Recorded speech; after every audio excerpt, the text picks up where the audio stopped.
Hey, my name's Anna, and today I'm going to be analyzing a short scene from The Little Mermaid, specifically the moment where Ariel literally loses her voice in exchange for the chance to enter the human world. I'll be examining the artifact through the lens of muted group theory, and I'll connect it to how language is controlled by dominant groups and how magnified voices get restricted in public spaces. My goal is to show how appealing the theory helps reveal communication power dynamics that aren't obvious unless we use the vocabulary from our course.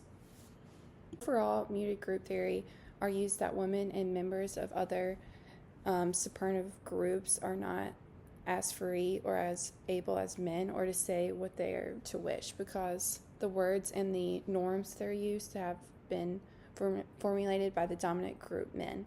And that comes from Griffin page 460. This basically means that dominant groups control language and marginalized groups must adjust to the system.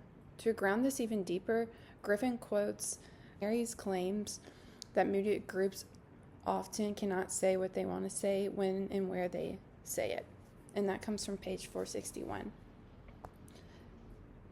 This framing maps surprisingly well into the scene from The Little Mermaid,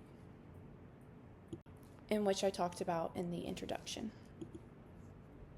The second thing I'm going to talk about that pertains to our coursework is artifact description. In the key scene, Ursula tells Ariel, "It's your voice. If you want to cross the bridge from my suite, you've got to pay the toll."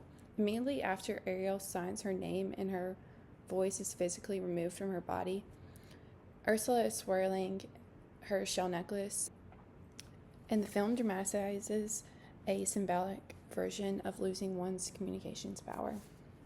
Going back off muted group theory explains the dominant group acts as a gatekeeper who determines which books, essays, poetry, plays will appear in the mass media.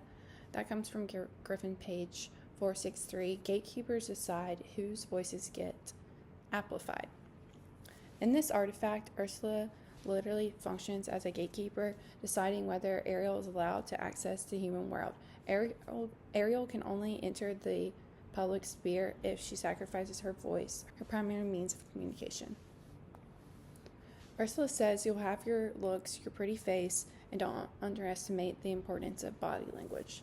This moment mirrors how muted groups are often told their bodies or appearance can speak for them, even when their actual voices are restricted. Another thing also pertaining to our coursework I'm going to be talking about is public versus private sphere. Cromare emphasizes how dominant groups draw a public-private distinction in language, which positions women's communication as belonging to the small world of home, while men dominate the large world of public debate. And this comes from Griffin page 461. In the film, Ariel's voice is powerful in the private underwater world. She signs freely, but to enter the public human world, she must surrender it. This reflects how muted groups often lose access to public platforms unless they conform to dominant norms. Muted group theory says that marginalized groups must transfer their own models in terms of the received male system expression. That comes from Griffin page 464. After losing her voice, Ariel is forced to navigate the human world, silently relying on gestures and facial expressions. Her inability to translate her thoughts through the dominant mode, spoken language, literally isolates her. The prince doesn't recognize her because he can't imagine her voice existing outside his own expectations. This embodies what Griffin calls a struggle where women have to tell its slant. That comes from page 464. Cromare agrees that men's system perception is dominant. That comes from Griffin page 462, and that men shape the logistic norms.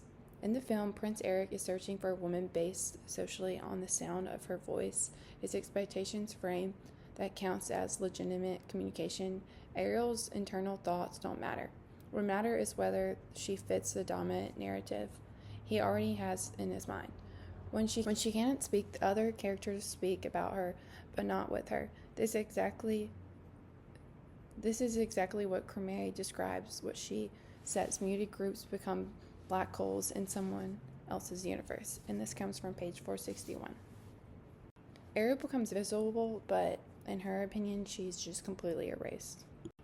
Why this matters for us is it's applying muted group theory shows that this scene isn't just magical or dramatic. It reinforces patterns where marginalized individuals lose power when entering dominant spaces. Without using this theory, we must interpret Ariel's silence as just part of a plot device. But muted group theory reveals the deeper and inner assumptions about communication, gender, and power embedded beneath the surface. Overall, muted group theory helps uncover how Ariel's loss of voice symbolizes the silencing of marginalized groups when they enter dominant culture spaces. The theory highlights how gatekeeping, language control, and public-private divides shape in who gets to speak and who becomes muted. Thank you.